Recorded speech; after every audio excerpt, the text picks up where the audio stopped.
to France then, and surveillance.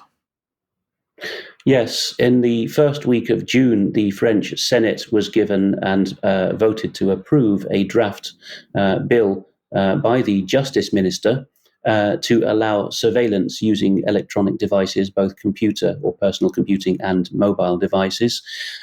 It's very controversial, and RTL here, a mainstream broadcaster, is pointing that out in its subheader. It's a controversial draft. The text allows for phones and computers, anything connected to the internet, to be activated remotely by the authorities. And this has actually been proposed by a justice minister who, when he was a private lawyer, was noted for getting a large number of defendants off the hook and was supposedly pro-acquittal. But he's changed his tune now. And RTL goes on to give us the detail that one of the things that this draft will allow, if it's signed into law finally, will be real-time geolocalization or tracking for certain infractions. French terms for breaking the law are quite specific, but infractions is just one kind. On the other hand, it will allow for microphones and cameras to be set on, so sound and image can be captured, and this will be. We're told this in order to reassure people in France, of course, that nothing really horrible is happening. This will be reserved for organised crime. That tends to be, rule of thumb, €1,000,000 or more. Terrorism, people might say fair enough.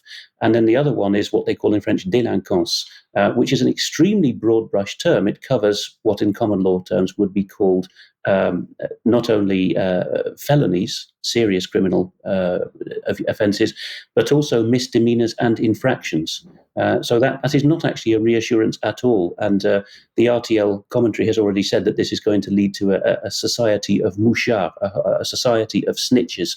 But maybe even the snitches aren't needed at this point because your phone will spy on you. This is something that many Western democracies and Five Eyes countries in the surveillance grid, GCHQ, NSA, have long said, oh no, we will never go this way. But the French now are, and as usual, they're saying it's because we have a problem with terrorism. But of course, wrong speak will eventually fall into the same net. Well, that's the key point, isn't it, Alex? Because, what is the definition of terrorism these days? That is, of course, undefined, and this primary legislation, this organic law, is going to say terrorism is a problem. Then, as we'll be seeing later with reference to the UK, a ministerial schedule or some other kind of secondary legislation will say, henceforth, saying that you don't like immigrants is terrorism. And, we saw that already in the blether from the British government in the opening segment, where we can't have boycotts because it leads to rhetoric. Yes. Complete nonsense there.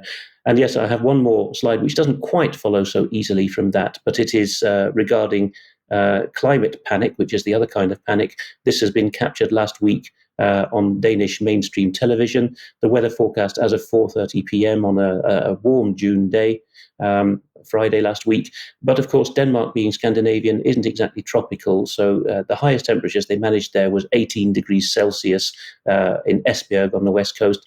But look, nowadays, Danish weathercasters color the whole country light red or even angry dark red to suggest that everyone's going to die of heat stroke at 11 to 18 degrees.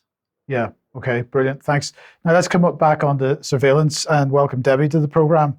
Let's start off with Viscount Camrose. Yeah, good afternoon. I'd like to introduce you to Viscount Camrose. I don't suppose many people have heard of him, but he is actually the Parliamentary Undersecretary of State, Minister for AI and Intellectual Property. So I decided to look at a little bit deeper, and there's very little information, but he seems to have been accelerated very quickly into the House of Lords, where he was made a peer in 2022. Then he was in he was a member of the AI Weapons Committee for only 3 months. So when I started to look a little bit deeper, I wanted to know what he was doing now. And I discovered the United Kingdom is something called the United Kingdom's Geospatial Strategy 2030 sets out the government's strategy to drive greater use of innovative location data and technologies across the economy. So what does this actually mean? And when you actually go into the document, you'll see what it means. It means sensors. And I've just copied and pasted a little bit of the document. It's a big document. I really would advise everybody go and have a look at it, because it's talking about how they can monitor your movements, where you're going, when you're going, how far away from a normal location you'll be. And when I went to look into the document a little bit more in detail, and I do apologise for the next slide because I repeated a copy and paste. So I just want to very quickly highlight 9 points that's in this document. Public health, that means they're going to watch you in gyms and parks. Ocean economy means they're going to be watching shipping and fishing with ambient sensors, remember. Retail means they're going to be watching you in restaurants and coffee shops. Environment means farming and farmers. Infrastructure means they're going to use drones to look around buildings to see if there are any faults in them to make sure you're safe. Transport means they're going to be watching commuters. Emergency response means that they can respond quickly to crime, health, and response to emergencies. And then you've got housing, and they say housing, distribution of housing needs. I'm not quite sure what that means. And finance, this is where it gets interesting. If you use your bank card in a different location to the one that you would normally use it, why? They'll be able to tell. So how free are we in the UK? Because it seems we're going to be surrounded by sensors. I didn't know that something called the Freedom Index actually does exist. So what is the Freedom Index? Well, it was co-published by the Cato Institute, the Fraser Institute, and sorry, Alex, for the pronunciation, Liberal Institute Friedrich Naumann Foundation. And you can see there that if you're in dark blue, the darker the colour, the freer you are. So when I went to look at freedom indexes a little bit more in detail, I also found that there was a mapping of economic freedom. So how economically free are we? Well, according to this map, which is has been produced in collaboration with the Heritage Trust, the Heritage Foundation, sorry. According to this, Canada, I'm sure everybody in Canada that's watching may disagree, but according to this, Canada is the freest of the Americas. And Ireland, you seem to be doing very well for freedom as well. So when we go and look at it globally, on a global basis, we can see that Singapore actually dominates that at number 1. And there you can see Ireland at number 3.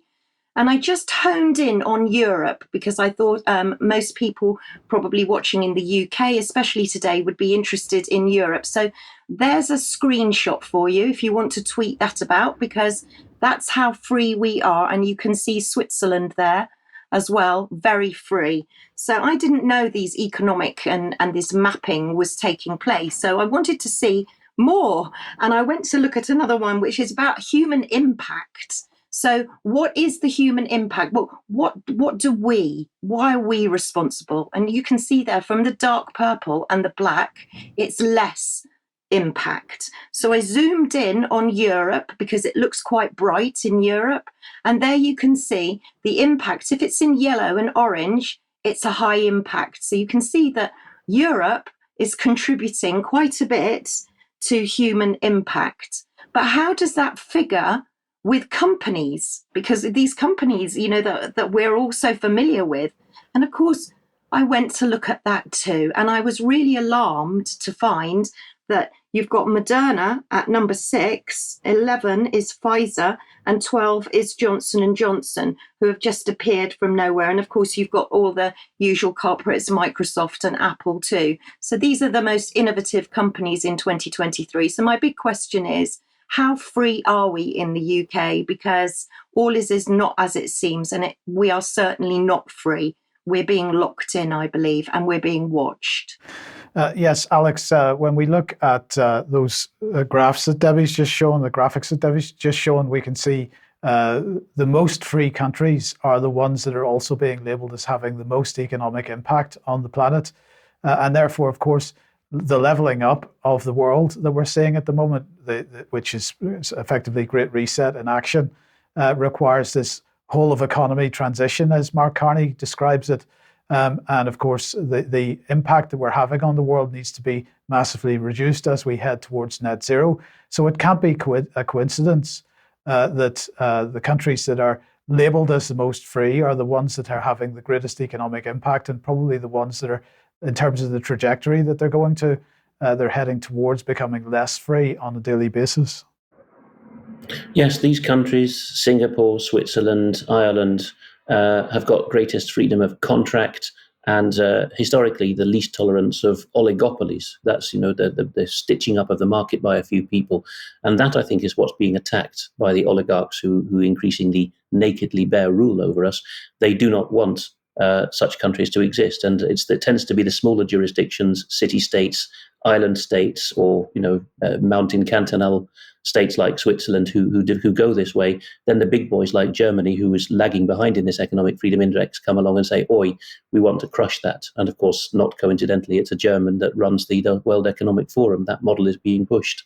Yes. So speaking of freedom, of course, the Public Order Act restricts our freedom to protest.